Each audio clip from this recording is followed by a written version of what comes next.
Repede! Luați porțile de sărbări! Imediat! Mă duc eu să le iau!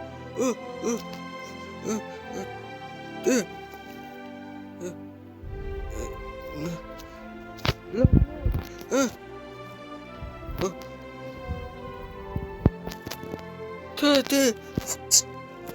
Haideți să sărim!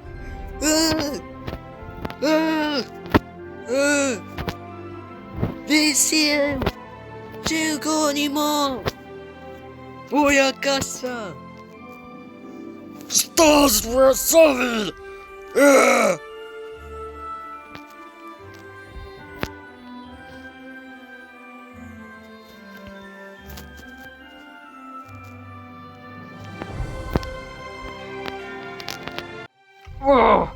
O să stăm așa pe pământ, veniți! Vin, capitane, și eu! Am ajuns! Hei! Bă, stați, bă!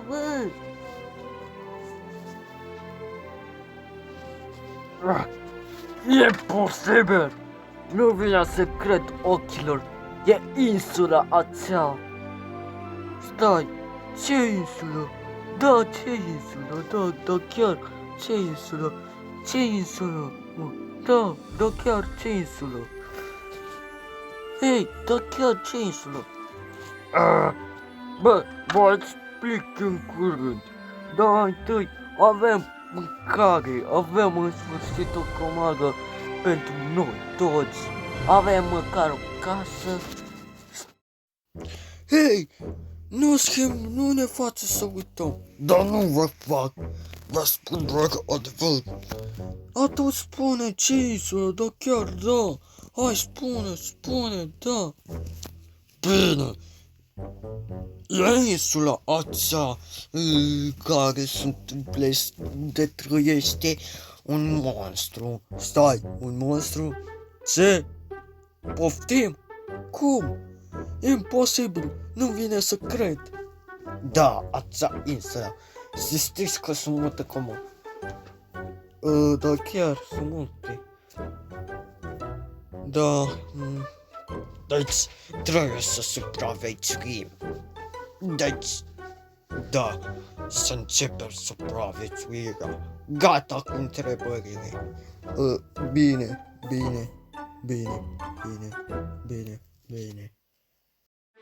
Să înceapă supraviețuirea. Eu mă duc să gătesc. Mamă, cântă un cocul. Eu mă duc la tun. Tun. Iar eu mă duc sus să văd chestii.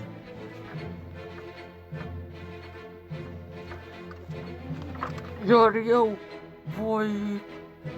voi avea grijă să fie gătit peștele. Iar eu o să mă duc sus să mă uit prin prejur.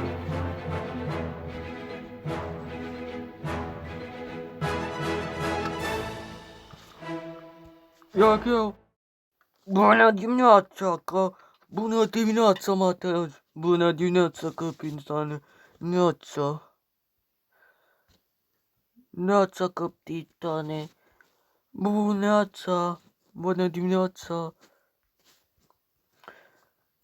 dimineața, capitane.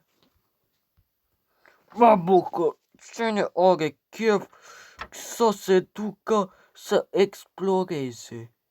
Eu trebuie să am grijă de pește. Eu gătesc.